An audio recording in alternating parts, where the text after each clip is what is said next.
everybody. Welcome to our Monday Live. My name is Melody McAllister, and I am the Good Witch of the very, very Northwest of the United States. And it is great to see you wherever you are. If you want to play our game, we have a fun game coming up at the end of this. If you want to be a part of our game, let us know. You can join us live. You can even be on camera with Rachelle's cat, and that'll be the time of your life. I am going to be doing a lot of heavy talking today because Rachelle doesn't have her full voice, and I want her to save it. And so either her cat will talk for her or I will, just so you know, be prepared for all of that. But Rachelle, how are you doing? It's good to see you. It's good to see you. It's not awkward at all with the cats. It just shows up. But anyway, I'm happy to see you. It's been a week because I didn't see you on Friday because I was in South Carolina, and then did a conference on Friday in Myrtle Beach. So that was awesome. And then I spent the weekend with the amazing Denise Wright, who love her to pieces. So if she's watching, or if she watches us on replay, just sending out some, some love to her, because we had a really, really great time. I haven't seen her since, I don't know when the last time was. It may not have been since EST. I mean, it might have been 2 years, if not longer. But it was great to see her in person. So it was good. Yeah. But the voice thing, this has been a month. This is not anything new. It's just been a month of whatever. And as a teacher, everybody knows, like, when they tell you, rest your voice, you can't. I teach Spanish. I need to talk. So yeah, but anyway. Alexa, you should be like, Alexa, teach Spanish for me. Okay? Like, I need my voice, Alexa. If only. If only. So. Well, I'm so glad that you had an incredible weekend. I don't know if you know, but I did too, even though my beloved Chiefs lost in a very, very horrible way, in a sad, sad way. I still love them. It was very sad, but moving on. I got to go see the Rocky Horror Picture Show in Anchorage this weekend, and it was hysterical. And it was I love this season. I'm going to miss wearing the witch's hat and my decorations when October is no longer here. But I am excited for Halloween to come up. Are we doing Thrive O'Clock on Friday? Oh, this Friday? Uh-huh. We are. And our special guest, it's been almost a year. We are having the I Don't Care Bear. Oh my gosh. So we have Dave Schmidt on Friday. So yes. And you will be dressed up, and he will be dressed up as well. Oh, I will? Yes, you will. And also, our guest today is also a repeat offender. I mean, a repeat attender. And he is a very busy dad, and he's doing a lot of things. And we're going to bring him up, Mr. Andrew Easton. Oops, I brought up his name, but I didn't bring him up. And his beautiful daughter, Amor. It's so good to see both of you. Tell us a little bit about life in your area, in the middle of the world, in the heart of America. Right here. So here in Omaha, Nebraska, like everywhere, we're getting ready for Halloween. And so, are you ready? What are you going to be for Halloween? Well, she'll warm up to us. Right. She's going to be a poppet this go around. And so she's got a poppet costume that she's all excited for. So that'll be really fun. And I'm getting prepped for the Halloween party on Friday at my son's for his class. So as room parent, we were getting all the little mochis and snacks in the bags and everything Friday. So that's a little bit about what's going on with us right now. What are you guys going to do for Halloween? What am I doing? Yeah. Well, so glad you asked, because it's going to be a ton of fun. We're going to have people over on probably Saturday night, because Sunday night is a school night. So probably we're going to have friends over. We're going to do some movies. We're going to do candy, and we're going to dress up. I have dressed up numerous times this month, and so I'm going to continue to dress up. My kids are going to be maybe what we bought them or not, because they think we're a little lame for what we picked out. But we were at Party City, and we just try to do our best. So I don't know what they're all going to be. But yeah, I'm going to have fun this weekend. We're definitely going to give out trick or treats. Probably treats.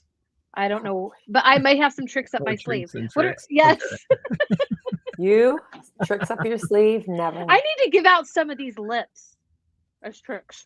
Yeah, you do. It's pretty nice. What are you doing, Rachelle? I mean, am I dressing up?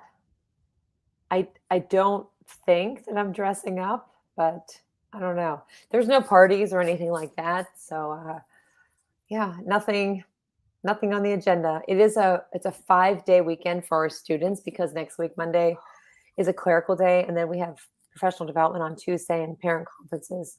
If my voice Mm, comes out on Wednesday, but I don't know. Nothing listen, spectacular. Yeah, nothing spooktacular, I should say. ooh, Spooktacular. Good for them though that they get the day off after, so yeah. they can kind of I go get know. all the candy that 5 they days. I'm like, right. 5 days. Get over Yeah. that sugar high and then actually get back into learning around Yeah. Wednesday. So That's no trick. That's a treat for sure. Okay. there it is. That is. Speaking of 5 days off, and Amor is our guest as well as Andrew. I want you like, and a lot of people are feeling like this. So the first thing we want to talk about, you're in your car. Like, are you just being rude? Why are you in your car when you're talking to us? Tell us about life as a dad and an educator. I can say that to Andrew Yeah, because he we're knows rude. me.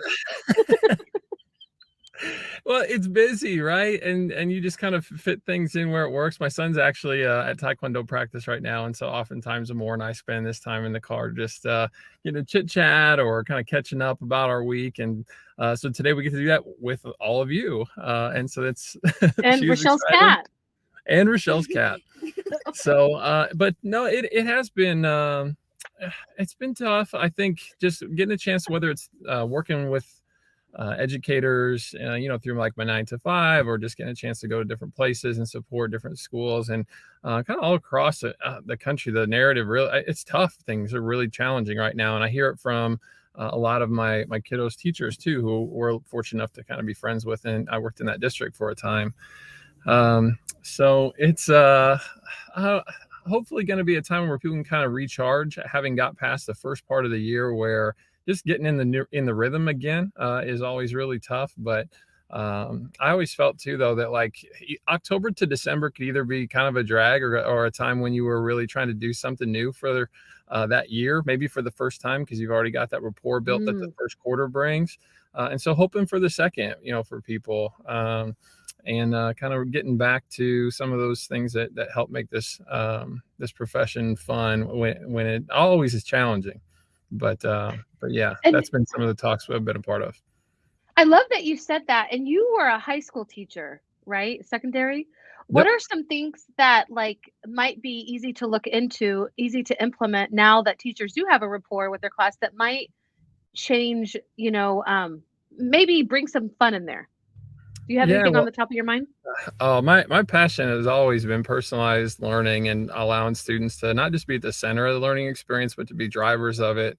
And I do Mhm. think there's a certain level of rapport and expectation has to be in place. You have to spend that, first few weeks to a full quarter getting routines down to where they know kind of where your lines are. I feel like, Mhm. so that then as you start to give them the keys and let them drive, then that it's something that they feel comfortable talking to you about, but can do within kind of the constructs of the daily rhythms of the class. And so, I mean, that could be anything from as simple as having them kind of self-pace for a day or a couple days at first. And I love a slow scaffold with that kind of practice, up to maybe being able to do that for longer stints of time. And I've seen that from elementary to secondary. And there is something really fun when that happens, because then as a teacher, you can kind of shift from being at the front, you kind of sage on the stage, to more mentor in the middle, and able to go around and really get to the questions that you hope to answer as a teacher. I feel like, and get into the conversations that are more rewarding. And so I would certainly say if there's something that we're looking forward to trying to implement, maybe going in that route with a little bit of self-paced learning. Mm. I love that. And you brought a lot of memories up. I don't know that I've ever heard mentor in the middle, but I love it.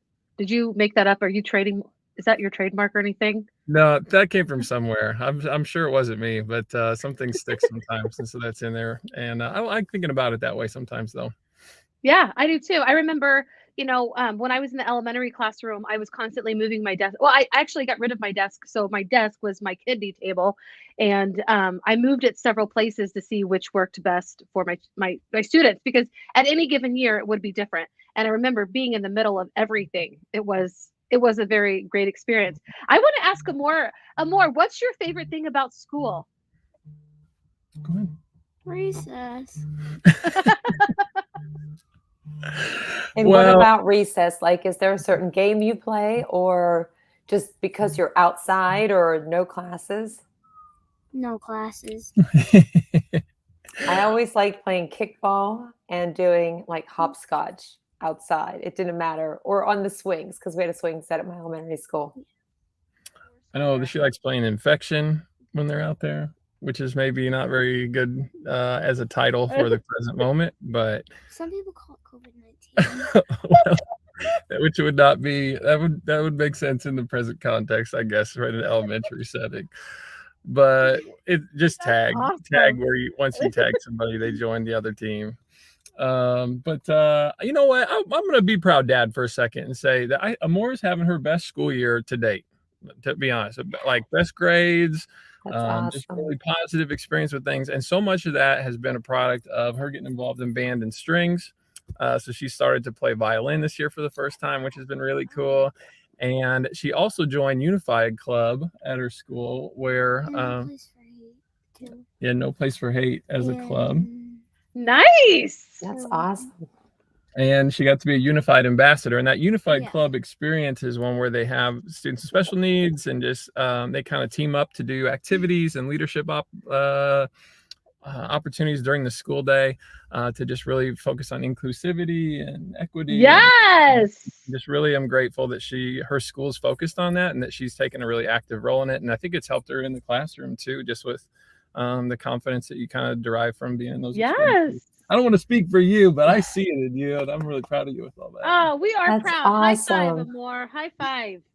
Virtually. Sounds like she's busy. In the violin, that takes some serious talent and dedication. So I wish I could borrow some. You have a lot of talent. She's practicing. That's amazing. I love it. Okay, Amor, I'm going to put you on the spot one more time because you're so much more interesting than your dad. You're way more fun than your dad. I got to just say. I just got to put it out there. Oh, my God. But okay. What is one thing that your teacher, or one of your teachers, I don't know, you might have a whole bunch of teachers. What's one thing that they do that you look forward to every day? And if you can't think of it right now, we'll circle back after you've had some time to think about it if you'd like. Like during the school day? Yeah, because you said Miss Chenard is your favorite teacher yet, right? Her teacher is she loves her teacher. What is one thing that makes Miss Chenard awesome?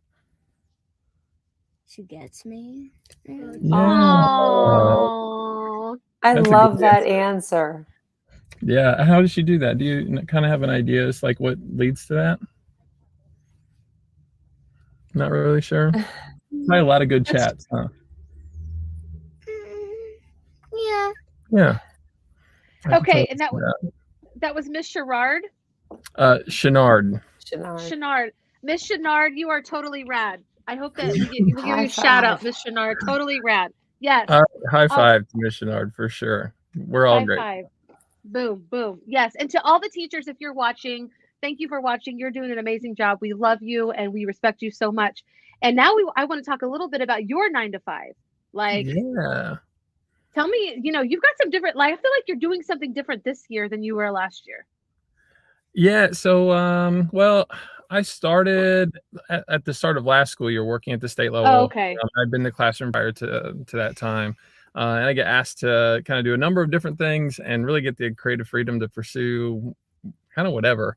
And we felt like in the spring that we wanted to start to provide some professional development opportunities that be a little more personalized and on demand, but didn't really want to go the route of creating classes and coursework that would take 6, 10, 15 hours for teachers to go through, because we felt like we needed smaller bites and more quick hit implementation ideas is where we wanted to at least begin. And so after a lot of work over the summer in collaboration with people, I get to work with teachers and coaches all across Nebraska in the role that I'm in. We came up with PD for Me, which we decided would put together these, just hyperlinked single page professional development opportunities. And what those are is we picked 5 topics a month, and we surveyed a number of teachers and got some feedback on what 15 topics might be of interest. And so we have 5 for October, 5 for November, 5 for December. And what we've done then is put those together in a way where they actually get mailed out. And so they come almost like a Stitch Fix. And so we put some stickers and some fun swag. We put a little calendar in there too for meetups. And so once a week, so you get your PD for me in week 1 of the month, and then week 2, 3, and 4. There's a half an hour meetup where you can connect with educators across the state, because there's certain places in Nebraska where you might have 100 students in your entire like K-12. Right. There is reflects, it's obviously pretty small also. And so to connect people across distances around conversations that they choose has really been just uplifting. And a passion. It's great to see some teachers that serve schools that like a 2,000 student high school connecting with elementary teachers in a building that maybe has 30 kids. And, just really creating the space for that collaboration. So PD for me has been crazy busy because we're stuffing envelopes like mad. We have about 1,000 teachers statewide that receive our PD for me each month now through December. So that's kind of been at the forefront of our current efforts, and it's been a blast. That's always really so cool. busy. Do they have to pay a subscription to be PD for me? No, we decided Go ahead. we what we did was we put together a Google form and even asked what's your favorite pen, and they got to pick from 4, and so we're sending out the one that they selected with our logo and stuff on it. And then we asked if they like coffee or tea or water, and so we sent like Crystal Light packets or instant Starbucks coffee. So we really tried to personalize and even hand wrote the name of each person on the inside as we like sent those out. To just kind of let people know that we care as a state organization and see them for where they're at. And what a fun thing to get like something in the snail mail, right? That, it's really bright and vibrant and hopefully uplifting, because again, recognizing that teaching's hard right now, harder than it usually is, and it's always hard. So just trying to step into that space. I love it. I wish I could get your subscription box, but I'm in Alaska and you don't do that. So so we talked about this. So like we're hoping that maybe this will get out. Maybe other state organizations can do something like this. You can't, if you're not in Nebraska, sorry, you're not going to get Andrew's, subscription box PD for me. But this is something that other states can do, and I love it. I think it's amazing, especially right now. And you did this pre-pandemic. This is actually our first run at this. We've done some other things in the same spirit. And so, like you said, we are providing this because there has been some funds allocated to making this work. And so that it is kind of a Nebraska like exclusive thing, but hopeful that if anyone wanted to reach out and collaborate on how to do that in your state, happy to talk through our process as we've sort of just built the plane while we've been flying it. But I will say too, we've had other efforts. We started to do social PD is what we call it, where we've been trying to put little professional development stories together across all of our social media platforms where you could learn about a different topic in a minute or less. Crazy how much it takes to post that across Facebook, Instagram, YouTube, like LinkedIn. But it's been really great to ask. Buffer. What's that? Use Buffer. Just saying. Yeah. Oh. To do all that posting. I need to. Okay, I probably need to get on there then. We'll chat after this. I'll give you some hints. Well, it has been time consuming, but it has been great though to have some of our professional development people put together the content for those, and then we build the graphics and once a week share out those stories that are just available. It's super accessible to anyone, and another opportunity to try to help people get good ideas efficiently in the places they're already at. Right. So even though you might not be able to get your subscription box with all the pens and flair and the coffee and stuff, we can see the little PD things that you guys put out every week. Yeah. And those PD for me so I need to say this too, in January, we'll have all 15 of them on our website available if people want to go back. Wow. Cool. Where's your website? So I work for the ESUCC in Nebraska. So it's esucc.org. And that's the collective organization that works with all of our state agencies, which most states have, right? Like I feel like 40 some odd states have those kind of educational service centers, or I know in Wisconsin they have CISA. I know in Iowa it's called AEA. There are different acronyms, but okay, say it slower. ESCC. ESU, so Educational Service Unit, ESU CC, because we're the coordinating council for all 17 across Nebraska. .org. And so just and you can check our podcast there and a lot of the different resources that we've been putting together. So great podcast. Hey, had some of the best guests. I know. I mean, aside from me, don't count me in that, but well, we had one today that went up today. Actually, we are going to count you in that. You're awesome. For sure. Could sense the sarcasm in there without question.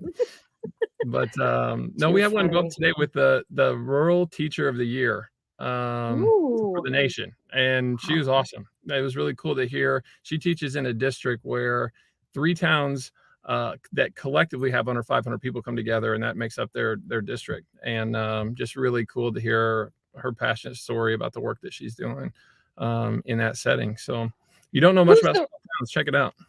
What's her name? Who's the Rural Teacher of the Year? She's here in Nebraska, Lori Smith. Lori Smith. Teacher. Yeah. Right? Totally rad. You are so totally rad. Congratulations. Got recognized by the National Rural Education Association as the Teacher of the Year. So yeah. Nice. 5 times fast. Rural Education. Right. What I can't do it. Acronym Rural Education Association. Okay. Anyway, that will bring us. Okay. And if you want to go, I've loved everything that you've said, you and Amor have said, and find out more at www.esucc.org. You can find out all this things. And maybe, if you can't start up something for your state, like what they're doing, what Andrew's organization is doing, I could see people doing this at their school, like leadership at their school. Something really cool, easy, but just shows teachers that you love them. Because, appreciation should always be a part of all of our days, especially when we're working with young people. Like making sure that educators matter, or that we know that they matter, helps them to always feel like what they're doing matters even more. It all trickles down. So I love that. Are you guys ready to play a game? Yes. I got some help over here. So that's gonna be great. Yes. All right, here we go. Candy trivia. How much do you really know? And I really feel like, even with Amor, I know she's brilliant, I feel like you guys are going to be stumped. So surprise me. Show me how much you know. All right, here we go. Wait, before we start, what are all 3 of your favorite candies? What do you want mostly in your trick-or-treat bag? I like anything. She's got braces for the first time, so now she's like super bummed that limitations on the candy front. What would you have? No braces. What would be your fave? I'm personally a Reese's peanut butter cup. Yes. Love. I do like those. I just like M&Ms, Snickers, 3 Musketeers. I totally, I'm with the Reese's after candy corn. After the candy corn, then Reese's. Yeah, I wanted. The candy corn is so good. I love them more. Get it? I'm feeling you. Okay. All right. So I'm going to see if you can guess the most popular Halloween candy by state. I'm gonna say true or false. You're gonna have to determine if it's true or false. Okay. As of 2021, Starburst takes the title in Alabama. Is that true or false? I'm gonna say true. My son, that's his favorite. Are you in Alabama? No, but I'm guessing it's up and coming, is what I'm saying. Okay. I don't know. I'll say yeah. Yes, it is true. And you probably could tell because I just read it right off, like I didn't even blink. So that was probably an easy giveaway. Okay. True or false? Swedish Fish is the favorite in Georgia. I'm going true. I'm guessing true because I have a YouTuber that lives in Georgia and her favorite thing ever is Swedish Fish. Oh, yeah. You hear that? Yes. Let's go with true. And you guys would all be correct again. It is true. I really thought I would stump you because Swedish Fish, but maybe it's making a comeback. Okay, now this It's is a love-hate relationship. Agreed, like circus peanuts, except circus peanuts are like a complete hate relationship. Oh my. Those are My mom likes those, or I did. I forget now. Oh my gosh. If Marianne is watching, hey Marianne. Also, Rachelle, I'm not looking at the screen. So if anybody comments, will you stop me? Pull them up. Okay. All right. Here's where it gets a little tricky. Marianne, I hope you're watching. Name what you think are the 3 top candies in the rest of the 50 states. In the rest of the 50? Like there are 3 that normally tie, like that are the most popular. Oh. What do you think are the most popular candies? What am I gonna think about? I kind of want to throw Snickers in there. Yeah. That would not be correct. Oh. Okay, I'm gonna go Starburst. That's in Alabama, honey.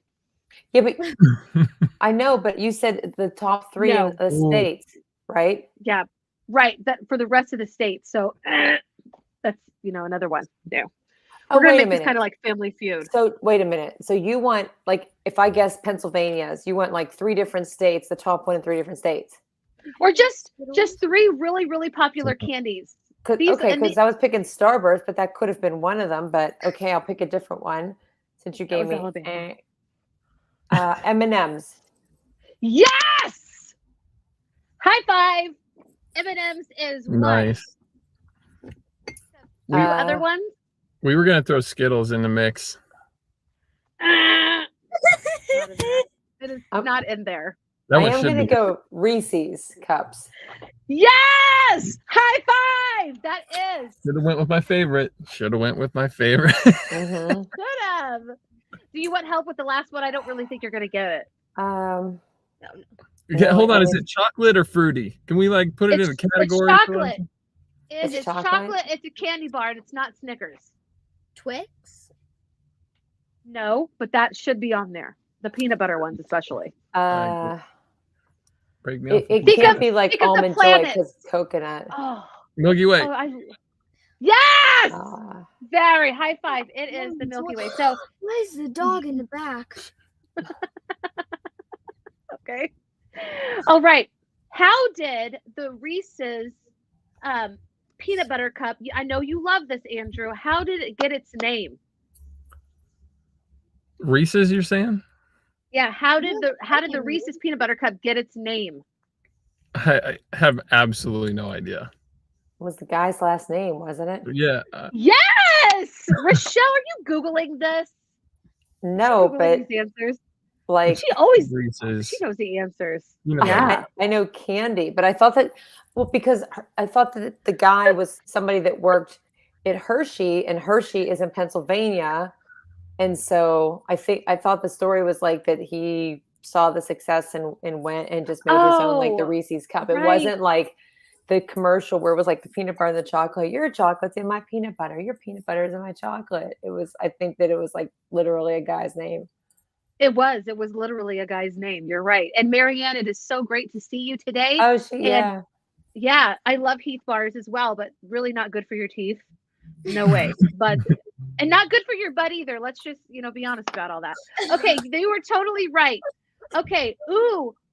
All right. The inventor of the Tootsie Roll also created something. Okay, I shouldn't have just read that. He created like the precursor to Jell-O. I'm moving on. I apologize. I ruined that question. Okay. Oh my gosh. Yeah. Is this true or false? A hunter invented cotton candy. A hunter. I feel like I gotta say true because I don't even know how this would come together if that. True. I'm trying to think if there's logic behind that. She's Googling it right now. With what? With what? No, I don't think that's true. I don't think it's true. It's not true. But there is a good story behind that. I think I know the story. I think it's like, I don't know, but I feel like that the person that invented it was a cat. Was it a dentist or something? It was! It was a dentist. Because I think I remember at some point, well, I don't really like cotton candy anyway. And I think I remember saying something to somebody like, oh, like it's just so like it makes my teeth hurt. And somebody said, yeah, isn't it ironic that it was a dentist or something like that made it? And I'm like, yeah, because all that sugar in your teeth. So Yes, and the crazy thing, it was invented in 1897. So cotton wow. candy's been around for over 100 years. And the first that they named in the 1920s, it got its name as fairy floss. Fairy floss, which will That give you makes cavities if you floss with it. So that makes sense. beware. Yes, yes. If you, this is my own question. I'm not even going to read it. If you could be any candy of your choice, what candy would you be? Why would I want to be a candy? I don't know. But what if you could be a candy? I like, would you be a candy that everybody wanted to eat? Would you be a candy that would like to stay on the shelf? Would being eaten bring you joy, or would you prefer to be on the shelf? Like, I feel like there's a ton of stories here. I would be a Clark bar because nobody ever wants Clark bars, and I would just hang out and just, you know. Or how about a Pez dispenser? But I could just like my hand could just dispense the Pez. I see. Yeah. I like that. That's smart. Depends whether I'd like to be eaten or not, because who knows Right. what'll happen to me after that. Right. Well, I'm thinking I'd want to be the most sour warhead ever. So if you're gonna take me Yeah. out, like you're gonna Pretty pay. sour. Like you're gonna like, oh, just have like this, like just like tears, and it would just be, yeah, an experience. You would not Warheads sound forget. good. I want a warhead. Yeah, I know the warheads are pretty good. Oh Oh, my I Or an love that. everlasting. Yeah, one of those Good jawbreakers answer. too. They just stick around forever. Yeah, like it's a jawbreaker that's so strong. If you tried to, break it, it would literally break you first. Yeah. That's a great answer. I love it. And that is the end of our fun game. I want to say, Andrew and Amor, it was such a pleasure having both of you on today, and you made the candy trivia amazing, and just your Yep. thoughts for the school year and what's going well. Congratulations, Amor, on having a wonderful school year, and we hope it continues to blossom. And I always ask everybody before we leave, are there any last thoughts that you'd like to share before we say goodbye? We just say thank you to Miss Arden and to all of our teachers that are working so hard out there in support of kids. Oh, that's awesome. Yeah. I love the Rachelle, she gets me. I just love the comment that yes. she made that she gets me. I think that is like it's awesome just because it speaks to the relationships and how important that is to get to know the students and to understand every single one of them. And for more to say that, like she gets me, I love it. So Yeah. I love it too. That was the best. All right, everybody. We'll see you on Friday. Thanks so much for tuning in or watching the replay, and we'll see you again soon.